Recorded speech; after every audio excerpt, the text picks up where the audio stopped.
This is a presentation of Northeast Streaming Sports.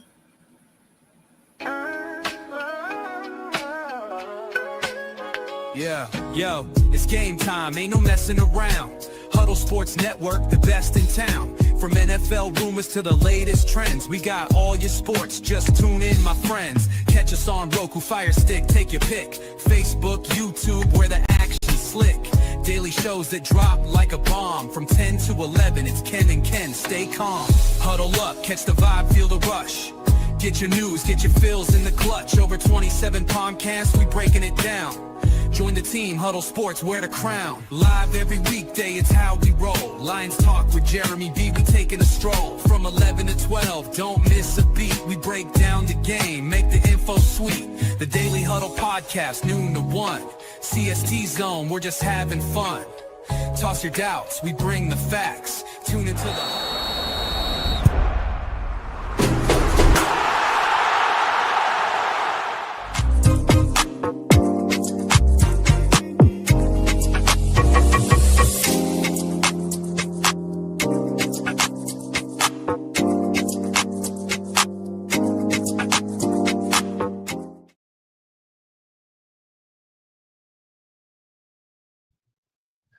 Good morning.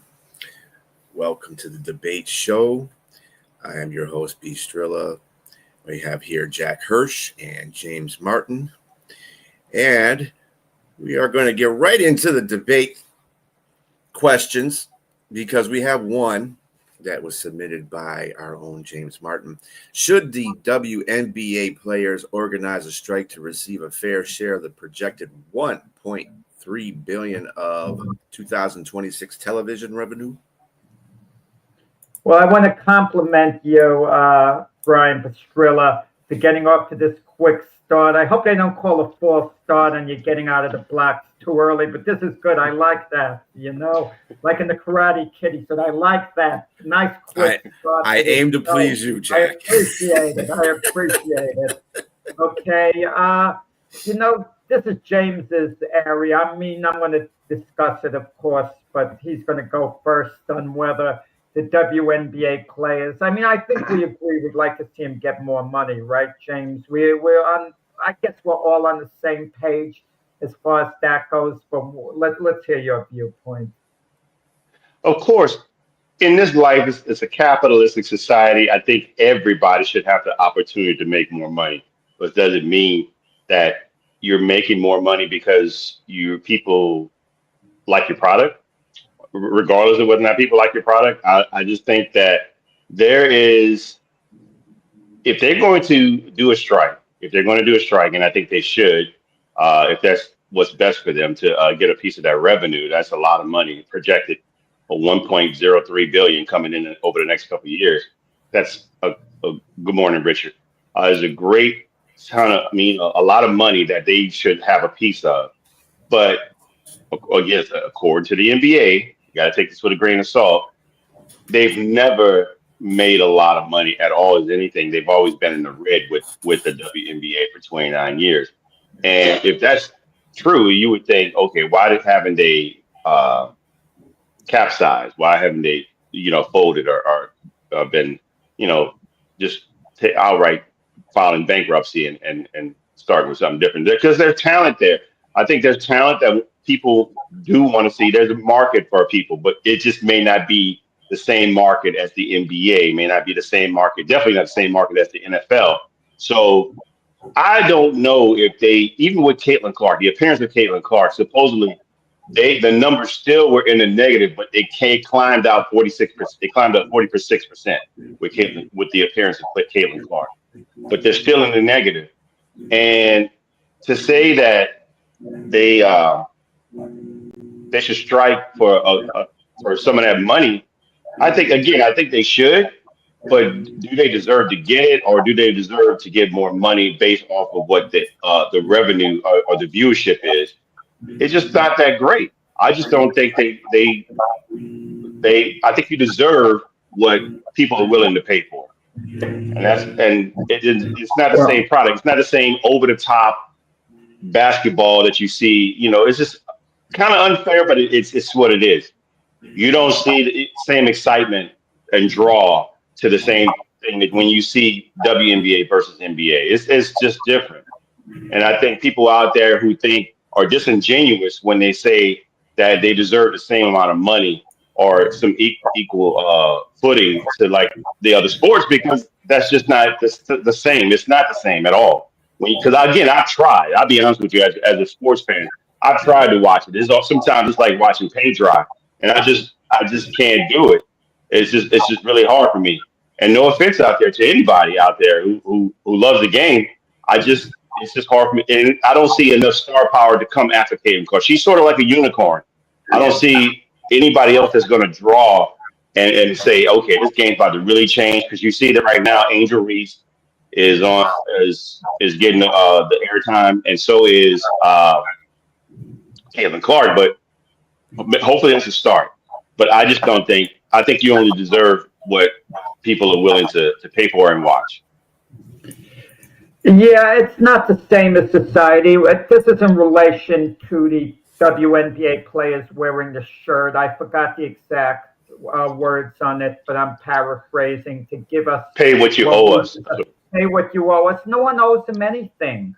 No one owes him a thing. This is the same league of petty, jealous players, I'm going to call them, who voted Caitlin Clark the 9th best guard in the league. That shows the level of jealousy that they had in that league. And they don't do themselves any favors by creating that image of jealousy. Women deserve equal pay as men in most jobs in society. If you're teachers, certainly it should be equal pay. Doctors, equal pay. Police officers, equal pay. Office workers, as long as they have the same exact job, equal pay. But this is an entertainment business. It's an entertainment business. Some entertainers get more than others. It's supply and demand. If you can draw more people, you deserve more money. And the men players obviously draw a heck of a lot more people. And if the women would pack the stands and the men didn't, if the women provided the TV ratings and the men didn't, then the women would deserve a lot more. I mean, I personally think the women soccer players are creating a little more interest when they have a top team in the USA than the men's, and I'd be all for them getting more money in that sense. Figure skating the same way. The women are normally a bigger attraction, than the men. I would think they would deserve more money, but you're comparing basketball here. I mean, to have the audacity to make a comparison to what the men are getting, that the women would want something even remotely in the men's league, it's absurd. I mean, but with that said, they are getting underpaid. I mean, I saw figures given out where the minimum would be something like around $66,000, and the highest paid player around $240,000 a year. I'm in the ballpark. That's too low. I can't imagine one of the women players taking up a spot on the roster, even being at the end of the bench, having to do all that traveling around the country for $66 a year. That's a travesty. Now, I'll side with the women in this way. We keep hearing about the NBA losing money on the WNBA. I'm not so sure that's true. It reminds me of when you go in to buy a car and the salesman wants to close the deal and they tell you, well, I'm losing money on this. Come on. That's the way to get me to walk out. Don't play me for a fool to tell me that you're losing money on this, but you're doing it just for me. I mean, if I've known you my whole life and you're a dear friend of mine, maybe I could believe that. But so I'm not sure that they're losing all this money. I'd like to see them open up the books. Now, this is a problem for the NBA, public relations wise, because a strike doesn't make them look good. When you consider all the money the men are getting paid, it doesn't look good to the public in large. Like the totals don't look balanced.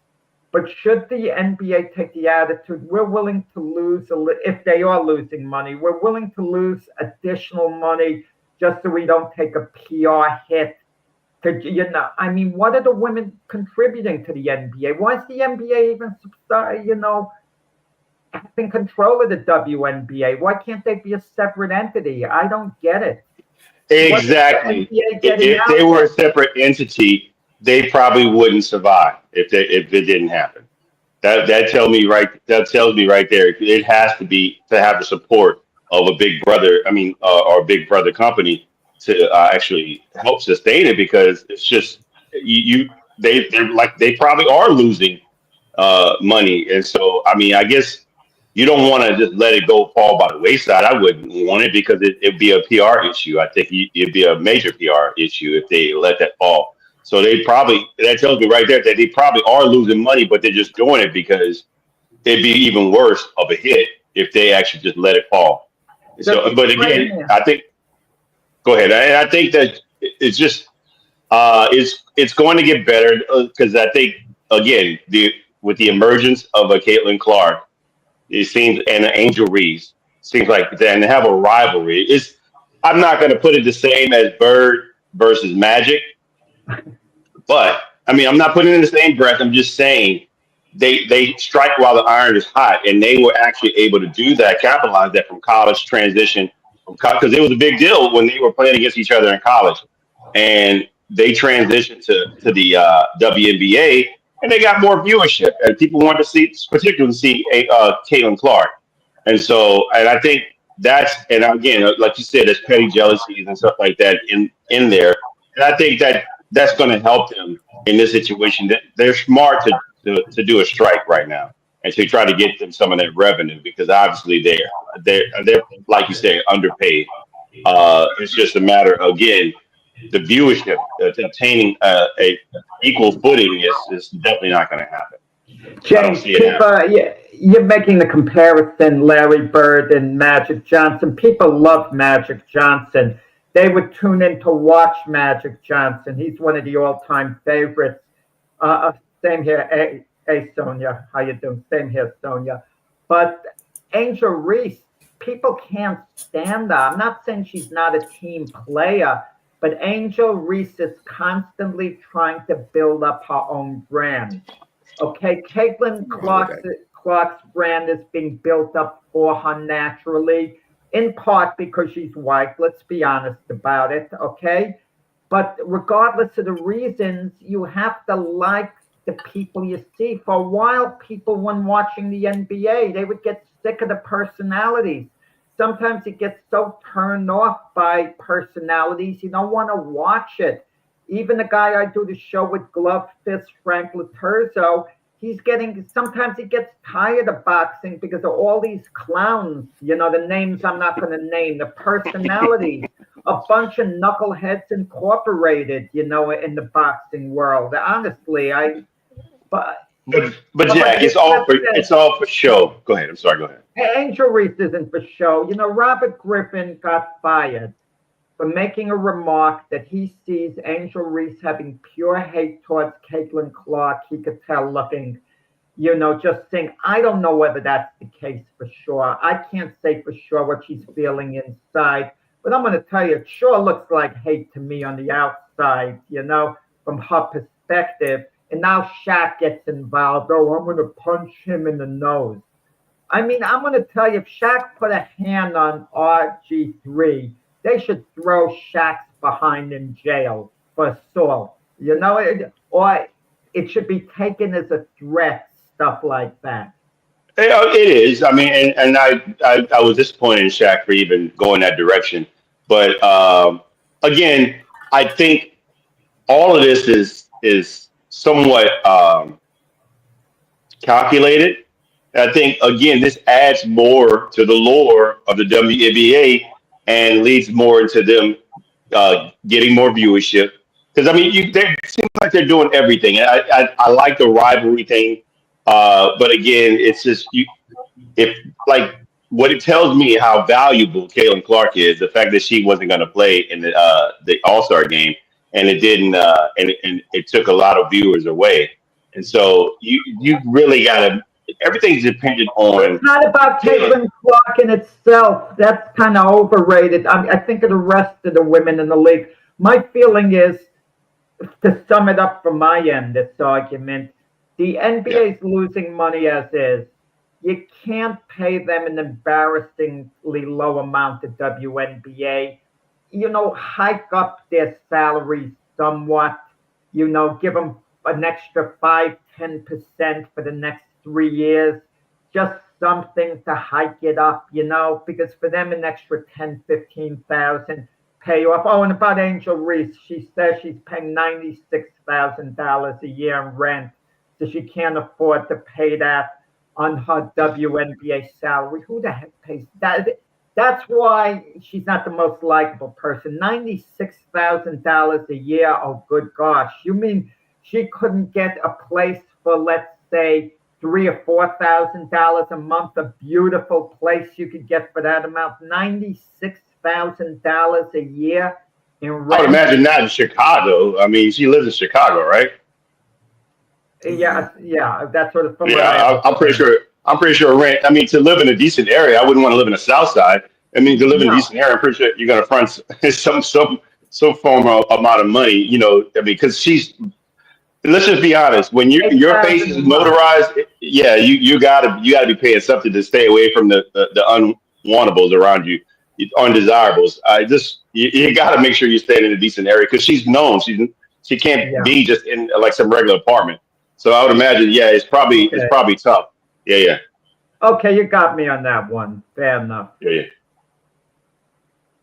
But with that said, like you said, let's not spend a whole bunch of time on this. I just think they need more. They need more viewership to get more money, and that's my take on that. But I hope they get a little bit of a raise. The NBA will see they're losing money as is. Just pay them a little more. Pay like you would a city or state worker. Give them a 3-year deal, increases, so on. And if their revenue goes up and they do better, something should be written into the contract, then they get X amount. All right. Next question. Should Derek Jeter be faulted for missing the 25th anniversary of the Old Timers game celebrating the Yankees beating the Mets in the 2000 World Series? Yeah, okay. So for people that don't know, on August 9th, August 10th, August 9th, the Yankees are going to be having their Old Timers game at Yankee Stadium. They haven't played the game in recent years, but now the Old Timers are going to play. It's a glorified exhibition. The pitcher laps the ball, they hit it. The fans get a kick out of seeing the players there. Now it's the 25th anniversary from when the Yankees beat the Mets in the World Series. And that's a special landmark, 25 years. And Derek Jeter was the captain of the New York Yankees. He's glorified as being the captain. That's how he's been referred to. We saw the documentary on ESPN about him called The Captain. Now, Derek Jeter has seen a few of the other players throughout the years. On a regular basis, he's retained a friendship with them, notably Jorge Posada, Tino Martinez, and, one or two more. But Derek Jeter's not going to be there for the 25th anniversary because it's his daughter's 8th birthday party. So he's not, as the captain, going to be at Yankee Stadium for that. Now, some people are going to say, priorities, Derek has his priorities in place and so on. And great. I mean, family does come first. I get it. Believe me, I have 3 daughters, and believe me, if they had an 8th birthday party, what would I do? Well, let me put it another way. If it was an elementary school graduation, I would go to the graduation. I would skip Old Timers. If it was a high school graduation, I'd absolutely be at the high school or college graduation. But for an 8th birthday party, I mean, I don't think his daughter's going to grow up holding it against him. I don't think she's going to be scarred by it. I don't think she's even going to remember the darn thing that he missed an 8th birthday party. This is a 25th anniversary. You're the team captain, and you're not going to be there for the 25th anniversary. I think it's a mistake. I think it's wrong. I think it's insulting, especially he's the captain of the team. Once again, if it was an elementary school graduation, be to the graduation. If his wife is in labor or something, maybe expecting at any moment, you stay behind. You don't go to the old timers day. 8th birthday party. Make the party the next day if you have to. And if that's her exact birthday, prepare her for the eventuality you have to go away. I mean, she's not going to get scarred, the daughter, and she's not going to carry it with her the rest of her life. And I just think Boomer Esiason said it was elitist. It's elitist what Derek Jeter's doing. And I feel I'll put it under the category. I just feel it's wrong, because he's the captain of the team, was the captain of the team.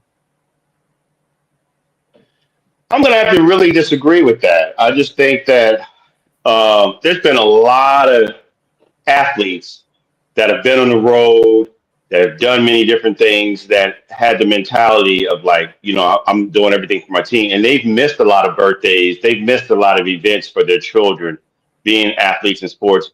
And so I could see the perspective of a Derek Jeter to say, no, I'm not missing any of this. And particularly, I'm not saying that the game is not important. Old-timers games, I've read about them, and I've seen a couple of the other ones when I've watched some of the old greats that have done, like Carl Yastrzemski. I forgot how to pronounce his name. Yeah, I seen him in one, and I just saw like this. That's very important. It is to a tradition. I would say that considering how great that Derek Jeter was to this team, and how 5-time champion, 3,000 hitter, and the captain for that team, and never got into trouble or anything like that. If they felt like this, that he's a big part of it, I think he's letting them know in advance. Why can't they change the game to another date? If that's the case, because again, they're not going to change the game. That would have been awful. But I could understand if he let them know way in advance. Far in advance, yes, exactly. How is the team supposed to know he has 4 kids that it's the birthday of one of them? They don't look that stuff up. Come on. But he's let them know in advance that he's not doing it. And my thing is that okay, look, date of the game on the schedule to accommodate him. If you feel he's that important to be there, is what I'm saying. No, I mean it's something. If this was a regular old timers day, okay, miss it. By all means, miss it for your daughter's birthday. I would miss it if it was a regular old timers day. I wouldn't be there. I would be at my daughter's 8th birthday party, but it's the 25th anniversary. It's a magic moment, The 25 years is special. It's a landmark that they're bringing the team back. Maybe he sees as each birthday for his children as special landmarks. I'm just saying people look at their kids differently, Jack. I'm just saying, and I don't have any, but I see my siblings that have kids. They are on it with their birthday parties, each and every one, man. And I just see, I don't think it's elitist. My family's not rich at all. I just think that some people view their children as above any and everything else. And I think that might be the case here. It's just like, I'm not missing. He's got 4 girls too. And that's and that's another thing. And I have to tell you, just from like this perspective, that Black men have gotten a lot of flack for not being good fathers, or just the stereotype of that. And so I don't think he wants to be viewed as somebody like that. But I think that's not the major thing. I just think that a man probably just loves his kids, and I think he probably adores the sport. And the Yankee. Has he been in everything else? Has he done most of the things for the Yankees? No, he doesn't do anything for the Yankees. No, he has a job at Fox as one of the broadcasters there. Right, I see that. He was the captain of that team. You could have the birthday party the next day. You talk about money, being able to afford. He could make it up by doing a Disney cruise and inviting 50 of her friends. He could afford it. I just no one wants to be told that on their birthday, even at an 8-year-old, that we can do it on another day. It can't be done on the day. It's something about your birthday. Listen, if I were in his spot, I don't know. I might do the same thing, conceivably, if push came to shove. Yeah, but I find it hard to believe it couldn't have been worked out. I mean, I just find it hard to believe. It just, what could I tell you?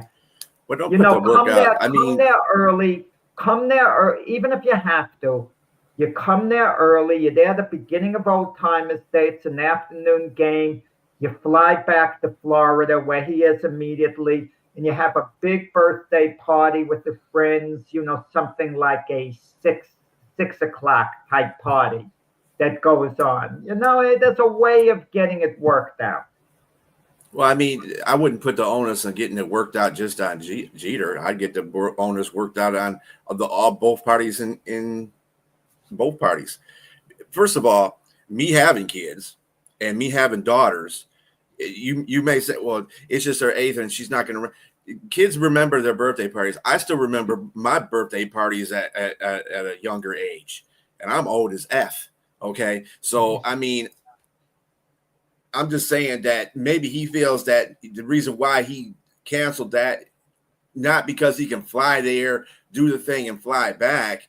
No, he wants to be there because he might want to make the day, the whole day, her birthday.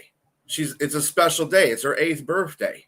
That's a priority over the Yankees and the Mets 25th anniversary. I'm sorry, Jack. I can't see that. Okay, either. no, I see arguments. I mean, I just felt it was a 25th anniversary, okay? And it's a I mean, it's not like this is Aaron Rodgers taking and you're the captain, but you're the captain of the team. And one of the responsibilities you take as the captain of the team are sacrifices. You got to be there. You got to be the face of the team. Otherwise, don't become the captain if you're not willing to undertake that responsibility. And responsibility means sometimes some sacrifice. But I'm pretty sure he did that during his reign as a player. I'm just thinking exhibition. Don't ask me to put this over my kids. And I get what you're saying about it being the 25th. I just think that if it's that important to the league or the old timers, and you figure Jeter is that important to it, you will make accommodations for him to say, okay, we can try to figure this out another day because we want you there.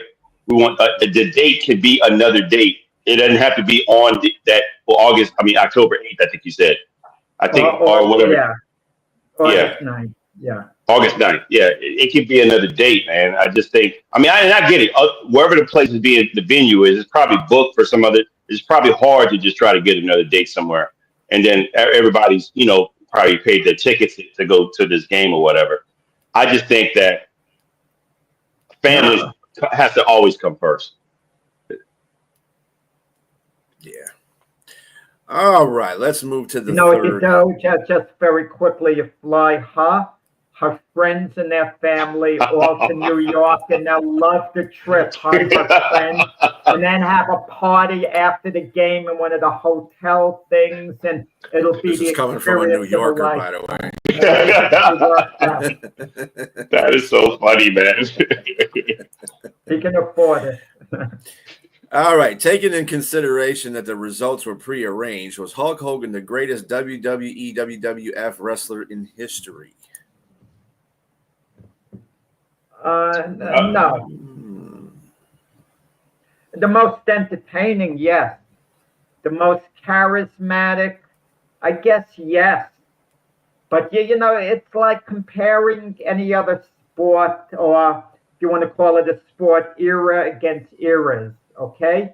And Bruno Sammartino in his era, I mean, I have to give him a little edge over Hulk Hogan in his. I mean, Bruno Sammartino was the guy when we were young, the sole guy.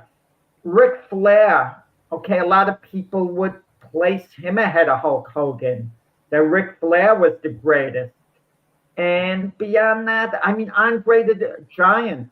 Was Hulk Hogan more dominant than Andre the Giant? Andre the Giant was untouchable, he was never champion, never fought for a title. I don't believe they ever got him to a championship late on. Maybe they did, and I missed something. but he was considered invincible. So Hulk Hogan, one of the best, the most charismatic, the most entertaining, the most dynamic, arguably the most impactful. But was he the best if we're going to turn this into reality? I mean, I would say no. He, comes just slightly short. Look, I was 8 years old when WrestleMania 3 flashed on my big screen TV. And we all sat there and watched it live. And I watched this man pick up a 500-pound guy and body slam him on the ground. It was exhilarating. I still, we talking about 8-year-olds, do they remember things? Yes, I was 8 when I saw WrestleMania 3, and I saw that guy get slammed on the ground. And then all of a sudden, you see him run back across the ring from rope to rope, and then just the high flying leg drop and pin Andre the Giant. And then of course you see Andre the Giant and Bobby the Brain Heenan rolling off on that whatever it was, just taking them off to in Pontiac. That was in Pontiac, right? The Pontiac Dome. Mm-hmm. Yeah, and Silverdome, yeah. I never forget that. And it was just such a great moment. And Hulk Hogan was a big part of my existence as a child, as wanting to be a Hulkamaniac. You listen to the shoots, and you're hearing like, what are you going to do when a 24-inch python runs wild on you? And so that's just one of the things that I loved as a kid. And I just thought, what a great guy, man. It just I drank my milk because of Hulk Hogan. I took my vitamins because of Hulk. Okay, you loved Hulk Hogan. We understand, but was he the greatest? Let me finish. I'm just telling you, to me, he was the greatest. He was the greatest then. But what I will concede is that when I watch people like Sting, I watch Ric Flair, as you previously admitted to. I watch Randy Ratchet. Yes, and Steve Austin, and I watched some of these other guys. They were technicians. These guys knew the wrestling. They knew how to push guys over. I don't think Hulk Hogan really pushed guys over. He had a simple formula where he would he'd wrestle you, but then he looked like he's losing, and then all of a sudden he gets energy from somewhere. He starts shaking and dancing, and next thing you know, he hits you in the gut and knocks you down, and then slides and does the leg drop, and then he wins.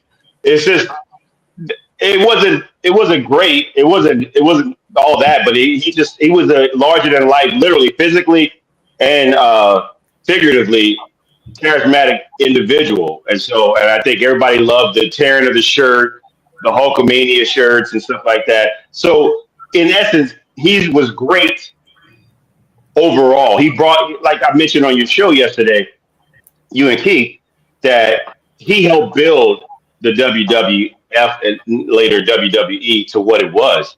There's no great wrestling show without somebody like him, especially taking down Andre the Giant like the way he did. And I think that just turned wrestling into a larger than life than what it was before. And so with that, you got to give him credit for that. But that said, I kind of have to agree that he's not the greatest technician. And even Ric Flair has admitted in the shoot, saying that he gave him credit for that. But Ric Flair tooted his own horn about being better in the ring than he was. And I just think Ric Flair was better in the ring than he was, particularly putting guys over and just selling the matches a lot better than Hulk Hogan would have. And so I think, but impactfully, movies, everything, Hogan was just that dude. But you could, if that's the case, but because my thing is Hogan transitioned, like you guys talked about, he went to NWO. He was an old guy then and still getting the ratings. I mean, when he went to NWO, when he went to WCW, and then transitioned back to WWE, I just think that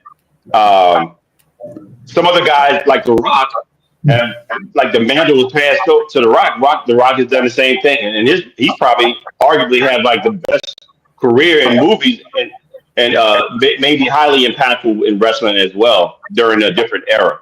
But I would put, if I had to put somebody as the greatest, I'd probably put Ric Flair because of just what I've watched. But there's so many other names there that you could put and too many variables. This question should have been maybe a little bit different because it's just like it's too many variables to look at all the different wrestlers in different eras. It's like basketball. You're really not going to tell who's the greatest unless you. I mean, a lot of people are going to say Michael Jordan, and I hear people say this Hogan is the Michael Jordan of wrestling. There's just too many other guys. Macho Man, Randy Savage. I mean, like we're technicians in the ring that affected the game. That to say that one person really is, but I don't think he's the GOAT. Just my opinion. But you did infer that when Hogan slammed Andre the Giant to you, that was the greatest moment in Detroit/Michigan sports history. I was 8.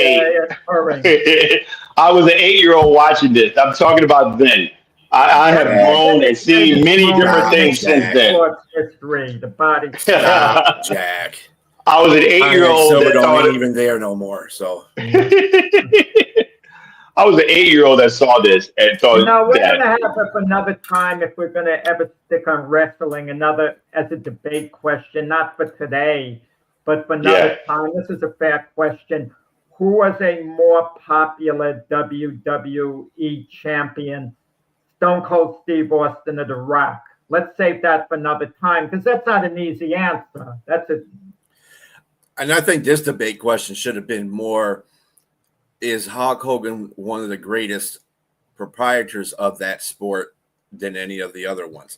Because it's wrestling, okay? It's professional, it's entertainment. We all know half the stuff in there is fake anyway. Does it really have a champion? I mean, is there really anybody that are champions, that aren't, like you said in the question, that it was prearranged. So, I mean, with that being said, I don't think a competitive nature in this, which should have been a question. It should have been, has he been more detrimental to the sport of wrestling, to professional wrestling? That's what it should have been. Because there's other people that can compare to him, like James said, The Rock, Stone Cold Steve Austin, So, I mean, that'd be a better question. The competitive nature. Who had better careers, even though the results were prearranged? Who was more dominant? Who had a cleaner championship reign? And that's the point about it. I mean, I understand we could add the other elements, like who's a better technician, like Ric Flair, for example. Who was the more dominant champion, Bruno Sammartino or Hulk Hogan, comparing era to era? That's what I meant. Obviously, the results are prearranged. But you want to know something? As time goes by, we have to respect these guys because what they're doing is extremely athletic. They're performers. They're athletes with what they have to do. No one is pushing back as far as the results go. Okay, we know it's all prearranged, but listen, isn't gymnastics prearranged? We know exactly what routine they're doing, figure skating the same way. No one is pushing back. The athletes' greatest competitors themselves, okay, that they have to overcome by executing everything. And that's what I mean by that. Who was able to execute and look better in the ring, but it's also behind the scenes with wrestling. They make you a dominant champion or a less than dominant champion. And the way it was written out, I think Bruno Sammartino was a tiny bit more dominant than Hulk Hogan. It's fair opinion. Look, like you said, I agree with you that it's prearranged, but these guys are physical athletes, and getting hit in the head with a chair or jumping up a top turnbuckle is still physical. These guys are still slamming each other, belly to belly suplex or a head drop to the mat. It's a lot of things that these guys are still doing physically that is just like detrimental to their bodies. That just over time just wears them out. So yes, I respect the matches. I respect everything. Mostly everything about wrestling. Besides I didn't like the prearranged thing. Once I found that out as a kid, I was like, "Oh, this is not real." I said, "Okay." And so I stopped watching for a while. But usually entertainment. You usually find that out when you get older too. But we got to come to a final decision. Who wins these debate questions? The WNBA, we seem to agree on it. You know, it wasn't much of a debate. We seem to agree with things at the end. The Jeter thing, you guys probably won that debate because I'm now wavering thinking about it. I probably would have missed the old timers day myself after planning on going. I would have backed out, but I would have tried to make another accommodation, like fly 100 friends to New York and celebrate it that way. I really think it could have gotten worked out. It would have cost a fortune of money, but if you can afford it, you do it, you know? That would have been my feeling, but I would have, if push came to shove, I guess maybe I would have stayed behind, you know, after listening to you guys, you know? So you won that part of the debate. And this one, there's a cop-out here. I guess maybe because Bruno Sammartino was a little before your time. So maybe if you lived during that era, you would have maybe, you know, gotten a better feel on him. Well, I picked Ric Flair as my GOAT. I got to show you why he wasn't the most dominant. Look what I got at the library. The eighth wonder of the world, Andre the Giant. He was phenomenal. I watched his documentaries, everything. I just thought, I could rate him ahead of Hulk Hogan if I have to rate the all-time best. Mm-hmm. Yeah. I mean, you can put several wrestlers above Hulk Hogan if you're opinionated like that. I mean, to me, I think the more Hulk Hogan has changed that sport. That's what I look at. I don't look at his accolades as winning championships or anything like that. I look at his accolades as continuing that sport, entertainment wise, so that people like The Rock and Stone Cold Steve Austin can carry that further. And like I said, The Rock he's been in a lot of films. Like James said, he's all over the place. He's done a lot of stuff with his career from the wrestling. So I mean, he's the originator. I would say Hulk Hogan was the originator of the entertainment value of the wrestling universe. No Holds Barred, Jack. No Holds Barred, one of the greatest movies ever seen. Just kidding. I'm just kidding. But he was a pioneer in that direction. Had a few other movies that he just was all over the place. Had his own cartoon. I just remember as a kid, I watched this. All this stuff was just, he was just, like they said, Hulkamania, it was real. It was totally real. But again, yes, exactly. I just think that, again, I'll say this finally, I don't think he's the greatest wrestler in the ring. To me, and how he affected the ring and how he affected the other wrestlers. I think that, again, I picked Ric Flair in that regard. But I'm partial to watching TBS as a kid too, as well, and how cool Ric Flair was. But other than that, I don't want to go too far on this, but I did pick a side. I'm standing with Ric Flair. And Jack Hirsch, you said Bruno Sammartino. There you go. But the greatest performer was Hulk Hogan. Charismatic, not the greatest. Like I said, that'd be another debate question. That would probably be another debate question. This was solely on performance value, right? Bruno Sammartino, yeah. All right. So to the NFL, which quarterback who is new to his team, first year with him, will have the greatest impact this year? Okay, so I looked at several different quarterbacks. We saw Russell Wilson go to the Giants, Aaron Rodgers go to the Steelers. We seen Sam Darnold go to Seattle Seahawks, and we saw Geno Smith go to the Las Vegas Raiders. Of all those, I had to look at all their scenarios. You can't really have a great impact you're only as good as what your surroundings are. And I think that it's going to be tough for Aaron Rodgers to be highly impactful without not having a great. We don't really know what the rookie running back is going to be like. We don't know if another wide receiver is coming to help out DK Metcalf. I don't see much on the other side there. And I'm not sure about that. Russell Wilson, they got a questionable offensive line. It might be tough for him. He didn't really do well toward the end with the Steelers. I don't know how well he's going to do that. He's got Malik Neighbors. He's got a couple other guys there. I think I'm not sure about their running back. I know who it is. I'm just not certain there. And Sam Darnold.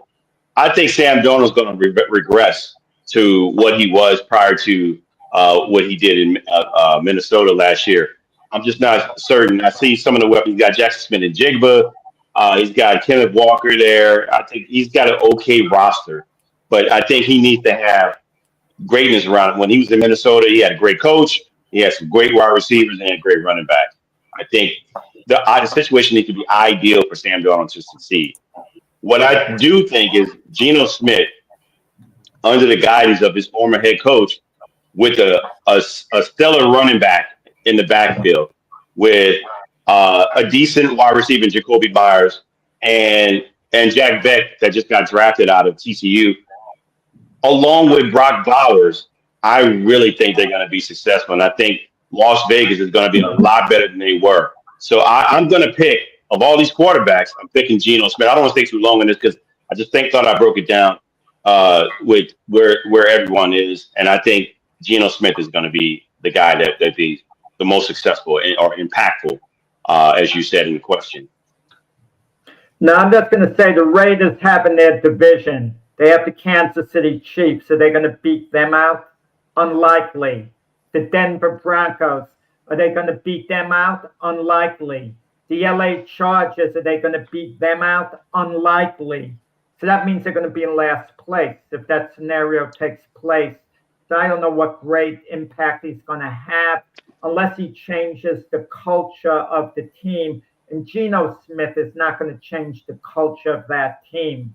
The guy I'm picking actually is, we're talking about a quarterback that's new to his team. And I'm not saying the team's going to be that good this year, but he's going to change the culture. Cam Ward, coming out for the Tennessee Titans. I think this is a new beginning for Tennessee, and they've rallied around Cam Ward, given him all the resources. Every report coming out is he's a phenomenal leader, very focused on the job.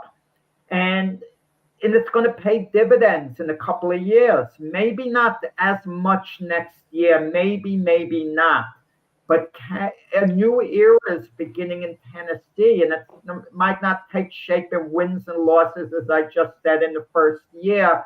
But I think him changing the culture, the Tennessee Titans now, Cam Ward is going to have the greatest impact. The names James mentioned, Aaron Rodgers, wouldn't surprise me if he's one and done. Geno Smith, yeah, he could help the Raiders, but they're in a tough division. What's their ceiling going to be in that division, going forward with Geno Smith? It's very iffy. Justin Fields with the Jets. Maybe they get a winning season in the next 2-3 years. What's their ceiling? Making the playoffs and getting eliminated in the first game with Justin Fields. Jackson Dart with the Giants. I mean, he's struggling reportedly in training camp. Now, Russell Wilson, the Giant defense is going to have to play lights out, and he's going to have to play so-so to make an impact. One of these veterans might make an impact. I agree with you, James, on Sam Darnold. Different situation from Minnesota, him going to Seattle. I just feel Cam Ward is the guy that's going to change the culture this year. Even if Tennessee is something like 6-11, I think by the following year, they're going to leap up to maybe double-digit wins. And I think there's a new era in Tennessee beginning because of Cam Ward. I love what you made it so eloquent about what you said about Cam Ward. I think the guy is a great leader. When he was in Miami, he'd been through a few other schools, and he came out on top when he was in Miami. But the only problem I have with that is that he hadn't set it down, and he hadn't played it down in the league yet. It's just, I'm not saying that you can't project or what someone's going to do, but I thought Jaden Daniels was great at LSU, but I wasn't sure what was going to happen at Washington. It just happened to pan out that way. I knew he would transition, but man, I didn't think they would do what they did last season at all. I really thought it would be the opposite, to be honest with you, because it's just, I wasn't sure about their offensive line, everything. You're only as good as the players around you. But again, I can see what you're saying about Cam Ward. I just don't know if that's going to happen, and I'm not sure. And in regards to Geno Smith, going back to that, Kansas City won some of the closest games last season.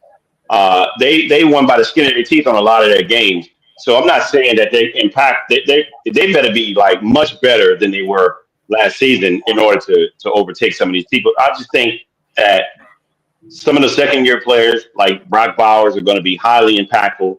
That's going to help Geno out. And I think the running back, he hadn't played it down, but I would give a running back more of an opportunity to be more successful than a quarterback coming in their first year. And so I think this is a guy that to me reminds me of Emmitt Smith that could be highly impactful once he come into the game. As long as they have, I see Pete Carroll being the leader that he's always been, and he's going to have Geno Smith on his. I can see why if he took Geno Smith for a reason, they have him come back there. He clearly liked him, and so I just think Geno Smith will be impactful for their team, and he's been on the upside of his career and on the latter half. He's just been great. He's been good, very good. Let's just put it that way. He's been very good. Because I don't know what happened before from the beginning to the mid of his career, but the latter part has been a resurgence, and so I like to see. I think he's going to be more successful. I don't want to beat this dead, but I think Geno Smith's the guy. Well, I'm going to put in Justin Fields. I think he's going to be successful with the Jets. I think that AG is going to get the best out of him. This is squarely on Justin Fields now. He does have a better team around him than he had in Chicago. I believe he has a better team around him. I don't want to say Pittsburgh. Basically, it's like Pittsburgh that he's going to, but at least the coach has belief in him, where Tomlin didn't really have too much belief in him. So that'll help him out a bunch. I think that they're not going to go to the playoffs or nothing like that because there are too many players out of that situation.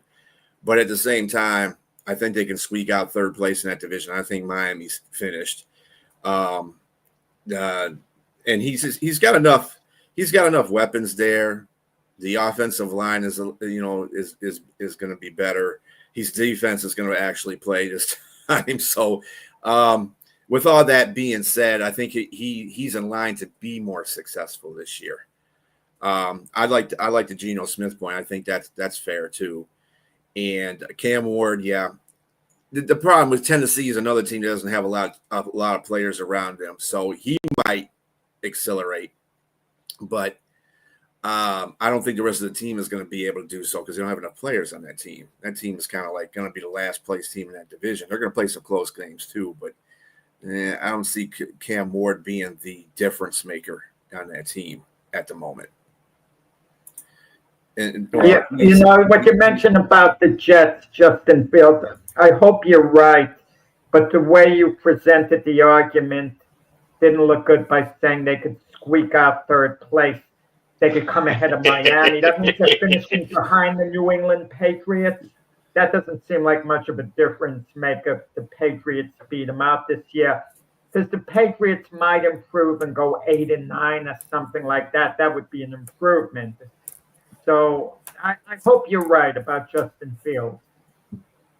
It's about the quarterback being successful. That doesn't necessarily translate to the rest of the team either. Cam Ward could be successful in Tennessee. Doesn't necessarily make that team better because he's got to play. Yeah, changing the culture. Yeah, that's AJ's job too. Impactful. Yeah, mm-hmm. But I think Justin Fields could be impactful there as well. Yeah. Okay, we got 6 minutes left. Let's see if we can. It's easy to squeak that last one in. Yeah. Speaking of, who is the most underrated player in the NFL? I'll go quickly. We don't have a lot of time, but I'll say Mike Evans, the Tampa Bay Buccaneers wide receiver. When we talk about the elite wide receivers in the league, the guy's name never comes up. No one ever mentions Mike Evans. Who's been more consistent than Mike Evans? First 11 years in the league, 1,000 yards or more, every single season. He's made 6 Pro Bowl teams, but he always slips under the radar. but he's Mr. Consistency. You can count on him. Okay, Mike Evans, year after year, you can count on him. You need a big play, he comes up with it. He's, sees the field on a regular basis. I mean, what he does for the community of Tampa Bay, he's been there his whole career. I mean, most underrated guy. Yeah, he's going to be in the Hall of Fame. We know that. But his name never comes up when we talk about the top wide receivers. That's why I say he's the most underrated player, because we don't mention his name when we talk about the whole league. So my guy, that's first of all, it's a great one. I was thinking more short term. I was thinking more like probably last year or this year. Underrated to me is a guy where a lot of his teammates were injured and he stepped up and played as a great, not just a role player, but he was the guy they were dependent on. And to me, this is Juwan Jennings in San Francisco.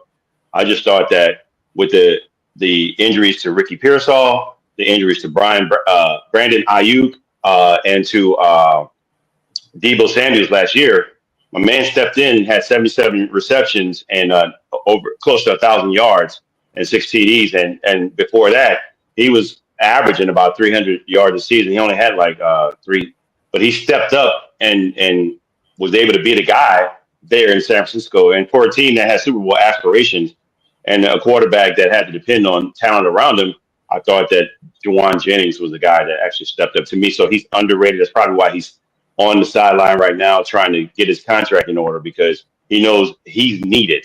So he's he's got a little bit of leverage because right now they don't have any guys. And to me, he's underrated. Well, I'm going to throw mine under the bus too. That's a good one too. Jacoby Myers. He had to step up his game since Devontae Adams left.